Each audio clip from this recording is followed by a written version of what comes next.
What's up, quad pilots? The goal of this video is basically, how to say, assure you and show you that sims are important, to a certain extent at least. And I still, I'm a starting pilot, and just recently started flying drones, and I've learned that it is hard to do that. And I was always wondering, like, will sims help me to improve on my flying? Because like the first flight was kind of a disaster, and then I tried to do a second, third, and they were not well. They were really not well. So I just hopped on Steam and I found a game called Liftoff. And now this is not specifically just about one sim, it's generally about all the sims. And by not beating around the bush, I could just instantly tell you that sims are really important especially when you're starting to fly drones. So to start with, I will show you what it was before I tried a sim, like how I flew the drone, and after. Before I even got the sim and I tried it, I didn't really know how do you control the drone. I just had my controller, hit yaw, throttle, and that's pretty much it, rotate and stuff like that.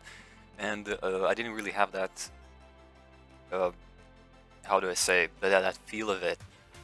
It was kind of hard to get a hang of it.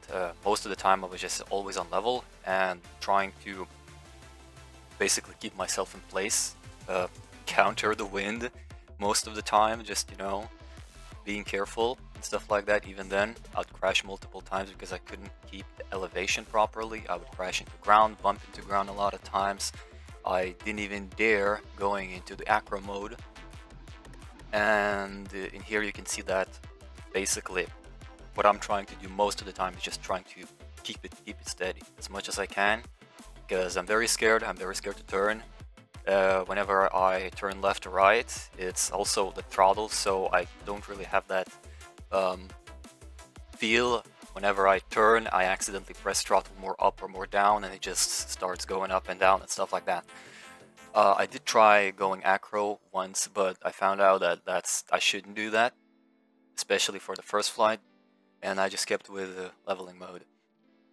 So that's pretty much it for the start. It was hard, it was tough. And for those who will also start, I do suggest you pay attention that when I got the sim and I've actually started learning how to fly on the sim, it is different, but it is not completely different. It's like a 50-50 kind of like thing, because in the sims everything's more floaty, more easier to do, more easier to control. You still need to learn at the start, it's harder, but once you do, and once you feel the difference between real life and the sim, it's like sim is more floaty, it's easier. It also depends on the setup. My setup, I try to keep it as much close to my real one as possible, so I measure the weight. I try to do the weight almost exactly the same. It was like about 540 grams, so I did 540 here too, an average. With battery included, obviously, and pretty much got the most similar parts as possible to my drone. So in the sim, you can see that I'm flying pretty easily here. I've learned that like in a week or so. Well, not a week actually, a few days. It was more a few days, and then pretty much I've learned the whole week. So this learning process took like a week. And after a week, I've charged my batteries, I checked everything, and I went out to fly a drone. And I was scared, obviously, because previously it was very scary, you know, you don't want to crash it, you don't want to total it completely, you don't want to damage anything around you, you don't want to fly into someone, into yourself especially too. When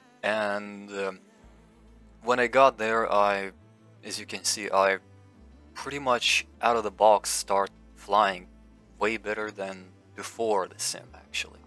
So it is more familiar to me now. Now I know what I'm doing. Now I know how to actually turn, how the drone will act according to what I input. And it's still, the lag is crazy, the interference I mean, but bear with that. But yeah, that's pretty much all I wanted to say. That for the beginners, specifically for the beginners, is that sims are important.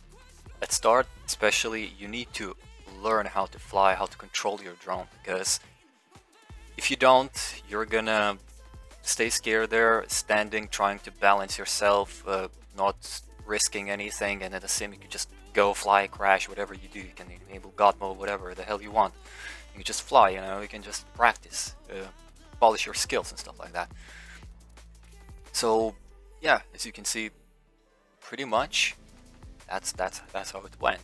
So if you are thinking about getting some sort of drone sim, I use Liftoff. You can use whatever the hell, I forgot the other titles, but you can use whatever the hell you want else.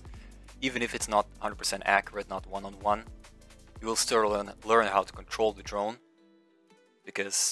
and that's going to be useful, and you're going to definitely feel it, that you have way more control over the drone after you've actually practiced in the sim. So thank you for hearing me out, and I hope this video clears any, like, maybe that, like, sims are useless, they're absolute bullshit if they're not completely accurate and stuff like that. Yes, they're not, but they're not completely accurate as real life, but it's pretty tough to do that. It's pretty tough to develop games, and it's pretty tough to actually make it physics accurate. So thank you again for listening, and hope you have a great day.